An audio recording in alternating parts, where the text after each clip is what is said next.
find way. How's that possible? 4 years ago, she was still drugs.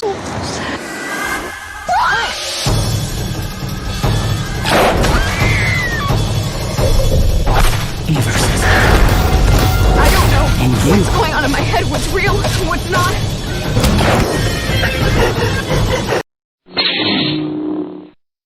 Hai Bes, libur telah usai. Saatnya siapin semangat buat aktivitas besok. Semoga diberi kelancaran, sehat selalu. Dalam alur cerita film kali ini menceritakan tentang sebuah rekaman video menyeramkan dan mengerikan. Mereka mengira video itu hanyalah video rekaman biasa. Namun siapa sangka setelah menontonnya mulai muncul kejadian-kejadian aneh dalam kesehariannya. Tak hanya meneror dirinya, ternyata imbas dari video tersebut juga mengancam orang lain di sekitarnya. Kuy, lanjut simak alur ceritanya. Stay watching, not sleep. Check-in yuk!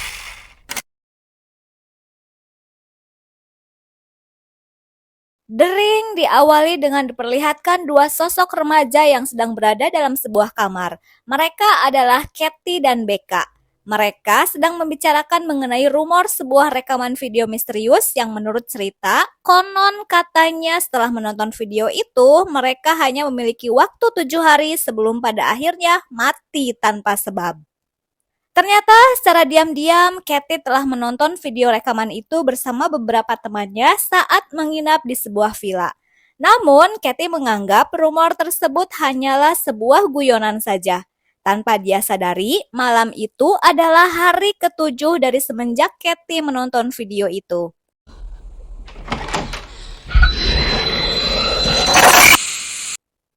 Tiga hari kemudian terlihat seorang anak laki-laki. Dia bernama Aidan. Dia sangat berpengaruh dalam alur cerita film kali ini. Tak berselang lama muncul seorang wanita yang bernama Rachel yang tak lain ibu dari Aidan. Saat di dalam kelas, gurunya mencoba membicarakan sikap aneh Aidan yang selama ini mengganggu pikirannya sebagai seorang guru. Guru itu menunjukkan beberapa gambar yang Aidan buat. Gambar-gambar itu berkaitan dengan kematian Katie sepupunya. Ibunya memaklumi kondisi itu karena Katie satu-satunya saudari Aidan yang sangat dia sayang. Ketika hendak pulang, gurunya kembali menjelaskan bahwa Aidan membuat gambar itu seminggu yang lalu. Sedangkan Katie sepupunya meninggal 3 hari yang lalu. Mendengar penjelasan itu, Rachel sedikit terkejut atas apa yang terjadi pada Aidan putranya. Aiden drew these last week. Rachel dan Aidan mengunjungi rumah duka. Terlihat kesedihan yang mendalam di raut wajah Aidan atas kehilangan satu-satunya sepupu kesayangannya. Rachel menghampiri Ruthie kakaknya. Ruthie bilang kalau dirinya masih penasaran dengan penyebab kematian Katie putrinya. Ruthie berpikir kematian putrinya terlalu cepat tanpa sebab yang jelas. Karena sebelumnya dia dalam kondisi baik-baik saja. Jasad Katie pada saat itu ditemukan dalam sebuah lemari. Ruthie meminta tolong pada Rachel untuk mencari tahu penyebab kematian Katie. Berharap Rachel bisa mengusut tuntas atas kematian putrinya. Rachel menemui teman-temannya Katie. Salah seorang teman pria Katie memberitahu tentang kaset video yang jika menonton videonya, maka akan mati. Apa Katie menceritakan isi videonya? Tanya Rachel.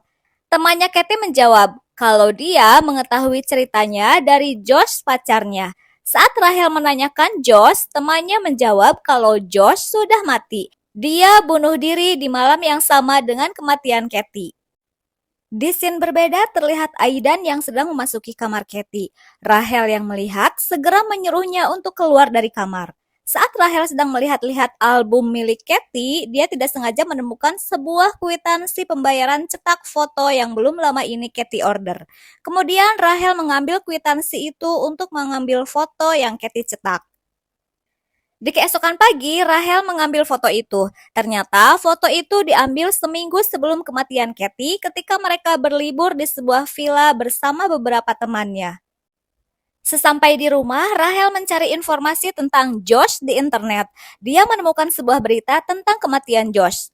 Dalam pemberitaan itu, Josh mati bunuh diri melompat dari air terjun pada jam 10 malam. Rahel juga menemukan informasi mengenai tewasnya dua teman Kathy. Mereka tewas akibat kecelakaan mobil. Mereka semua tewas di malam dan jam yang sama.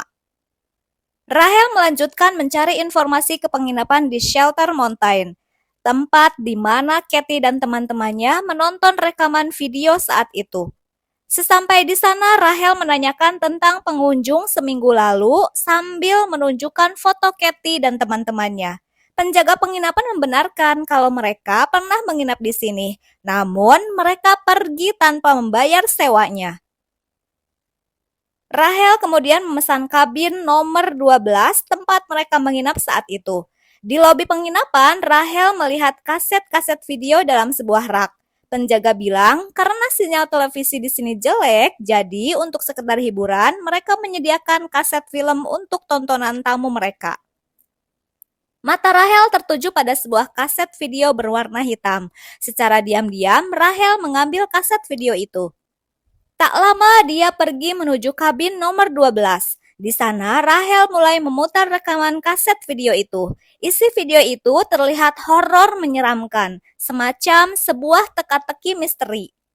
Selesai menonton video itu, Rahel tiba-tiba mendapatkan panggilan telepon misterius yang memberitahu bahwa ajalnya akan tiba 7 hari lagi.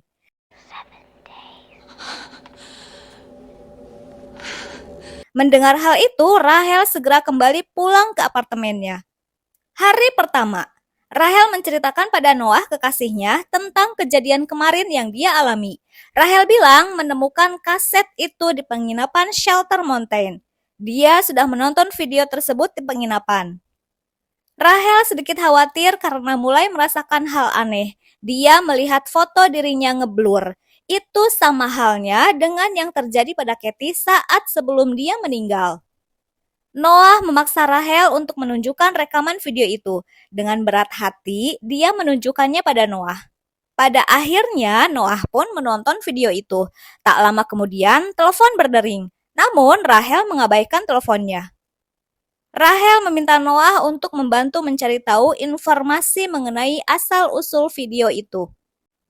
Made it. Where'd it come from? Hari kedua, Rahel membawa kaset itu ke ruang penelitian audio-visual untuk meneliti dan membuat salinan rekaman video itu. Namun, saat Rahel membuat salinannya, video itu mendadak error. Tidak bisa dibuat kopiannya. Rahel dan Noah mulai mempelajari semua gambar atau simbol-simbol yang ada pada kaset rekaman itu. Ketika Rahel keluar dari gedung tempat kerjanya, dia melihat sebuah tangga yang sama persis dengan yang ada dalam isi video itu. Hari ketiga, Rahel mengunjungi rumah sakit jiwa tempat Becca dirawat. Karena saat kejadian tewasnya Kathy, Becca sedang bersamanya. Efek melihat kejadian tewasnya Kathy sahabatnya, Becca mengalami depresi. Rahel bertanya, apakah saat kejadian Kathy membicarakan tentang kaset itu? Apa yang terjadi pada diri Kathy? Bagaimana kematian Kathy? Tak lama Becca memegang tangan Rahel. Becca menjawab dia akan menunjukkannya, tapi bukan sekarang. 4 hari lagi, sambil melipatkan jari Rahel menunjukkan 4 jari tangannya. 4 days. Di tempat kerja, Rahel mencetak semua gambar atau simbol yang ada pada kaset itu. Saat mencetak gambar, entah kenapa beberapa kali printernya mengalami gangguan. Di video itu, Rahel melihat seekor lalat. Ternyata lalat itu muncul ke dunia nyata. Saat Rahel mengambil gambar itu, tanpa Rahel sadari, hidungnya mengeluarkan darah. Temannya yang melihat hal itu memberitahu Rahel kalau hidungnya mengeluarkan darah. Hari keempat, Rahel mulai mencari artikel atau buku mengenai mercusuar untuk mencari tahu keberadaan mercusuar yang ada dalam video rekaman itu. Akhirnya Rahel menemukan alamat mercusuar yang sama persis dengan gambar yang ada di video. Mercusuar itu terletak di Pulau Musko. Setelah mencari tahu di internet, ternyata di dalam pencarian mercusuar itu ada foto wanita berkumpul di balik mercusuar. Dia wanita yang sama dengan yang ada dalam rekaman video. Wanita itu adalah Anna Morgan. Dia salah satu pemilik peternakan kuda terbesar di Pulau Musko. Di dalam beberapa artikel, Rahel juga menemukan pemberitaan kuda milik keluarga Morgan banyak yang tenggelam. Kuda mereka terserang penyakit misterius yang membuat kuda menjadi gila. Bahkan banyak kuda yang tergeletak mati secara misterius. Dia juga menemukan pemberitaan tentang kematian Anna Morgan yang mati akibat bunuh diri. Meloncat dari tebing pesisir laut. Berita menyebutkan Anna mengalami halusinasi. Hari kelima, saat Noah sedang berada di sebuah minimarket, tiba-tiba seorang kasir berkata, "Kau akan mati." Kasir itu mengingatkan untuk berjalan di dalam gang, jangan pernah melihat ke belakang. Saat melihat ke CCTV minimarket tersebut, terlihat wajah Noah blur. Di sini lain, Rahel sedang menelpon Ruti kakaknya. Saat sedang minum, dia tersedak. Tiba-tiba keluar seutas tali dari mulut Rahel. Dia hendak menelpon. Tiba-tiba mengalir darah keluar dari telepon itu. Rahel memasuki kamar Aidan. Di dalam kamar terlihat seorang anak perempuan yang sedang duduk di kursi. Kemudian Rahel mendekati. Spontan bocil itu memegang tangan Rahel. Rahel pun terbangun dari tidurnya. Ternyata itu hanya sebuah mimpi. Ketika Rahel melihat tangannya, ternyata tangannya memar. Kejadian mimpi itu terlihat seperti nyata. Di hari kelima ini sudah mulai banyak kejadian-kejadian aneh yang Rahel alami. Saat Rahel melihat ke kamar Aidan, putranya tidak ada di tempat tidur. Ternyata Aidan sedang menonton kaset rekaman video yang sudah ada di dalam playernya. Rahel segera mematikan playernya dan membuang kaset itu ke bawah kursi. Tak lama telepon berdering, namun karena takut, Rahel tidak mengangkat telepon pertama. Saat telepon kembali berdering, ternyata itu telepon dari Noah yang memberitahu kalau dia mengalami hal yang sama dengan Rahel. Hasil foto di kamera, wajahnya ngeblur. Rahel kemudian bercerita kalau Aidan sudah menonton rekaman videonya. Hari ke-6, di dalam mobil saat akan berangkat sekolah, Aidan menggambar sebuah rumah. Saat Rahel mengambil buku Aidan yang tertinggal di dalam rumah, Rahel melihat gambar dalam buku Aidan yang menggambarkan gambar-gambar yang persis ada dalam video rekaman itu. Di perjalanan, mereka mulai membagi tugas. Noah bertugas pergi ke rumah sakit untuk mencari tahu informasi tentang anak.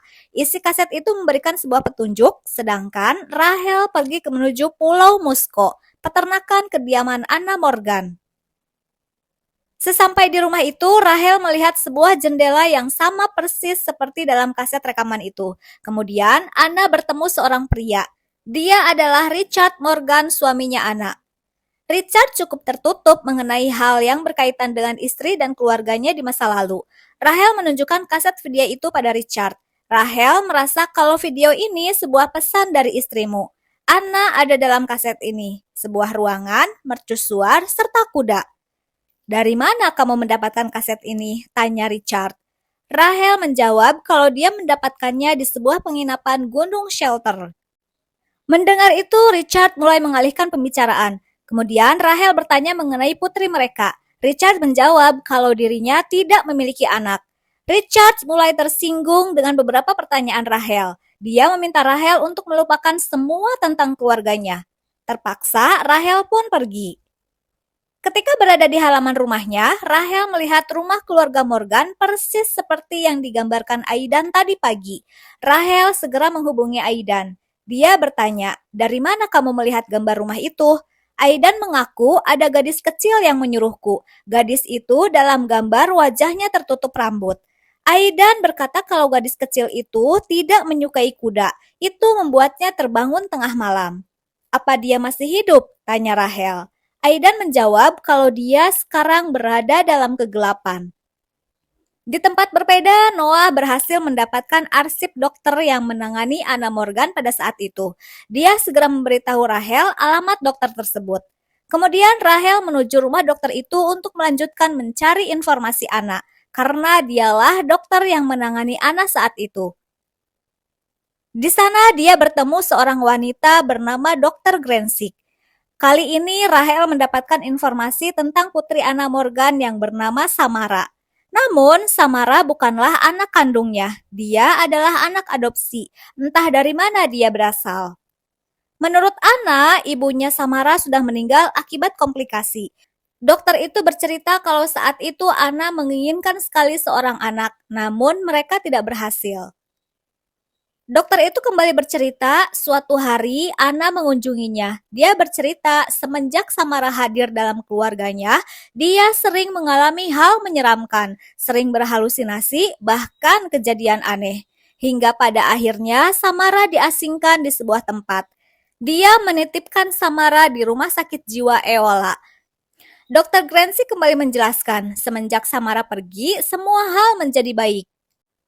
Dirasa informasi yang didapat dari keluarga Morgan belum cukup, Rahel nekat kembali mendatangi rumah itu. Dia menyelinap masuk ke rumah itu. Di dalam rumah itu, Rahel mulai mendapatkan petunjuk tentang cermin yang ada dalam video. Dia melihat ada sebuah kaset yang masih menempel dalam playernya. Rahel pun memutar kaset itu.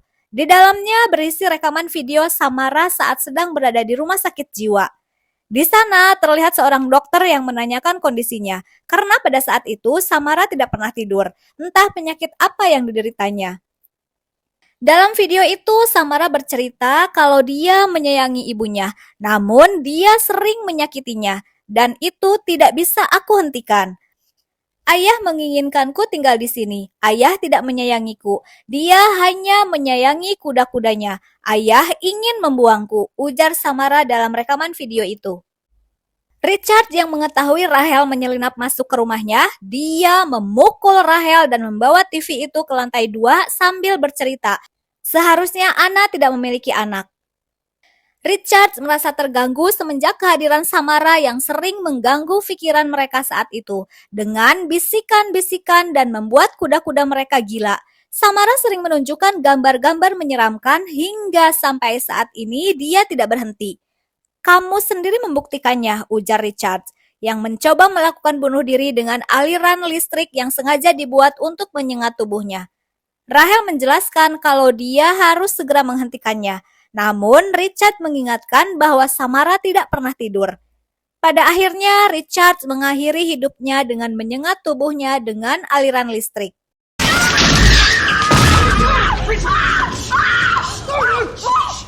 Noah yang baru tiba di rumah itu mencoba menenangkan Rahel. Lalu mereka pergi menuju sebuah gudang yang jauh dari kandang kuda karena Samara tidak menyukai kuda. Ternyata gudang itu tempat tinggal Samara. Di gudang itu Rahel kembali menemukan petunjuk gambar sebuah pohon di sebuah dinding kayu yang tertutup wallpaper. Rahel mengingat pohon itu berada di penginapan pegunungan Shelter. Mereka pun akhirnya segera menuju ke sana. Hari ke-7. Terlihat Noah dan Rahel dalam perjalanan menuju pegunungan Shelter, berharap di sana kembali mendapat petunjuk. Sesampai di sana, mereka menuju kabin nomor 12. Hari itu di mana hari yang penuh kekhawatiran bagi mereka. Karena hari itu hari terakhir mereka hidup kalau tidak bisa mengakhiri teka-teki yang telah dibuat Samara. Nampak jelas kecemasan di wajah Rahel yang memikirkan Aidan putranya, karena Aidan sudah menonton rekaman video itu. Singkat waktu mereka menemukan petunjuk di bawah lantai kabin. Tanpa buang waktu, Noah segera membongkar lantai itu. Dan ternyata di balik kabin itu terdapat sebuah sumur tua. Sumur itu terlihat dalam. Saat mereka melihat ke dalam sumur tersebut, tiba-tiba dari dalam sumur keluar segerombol lalat yang membuat Rahel jatuh ke dalam sumur tua itu.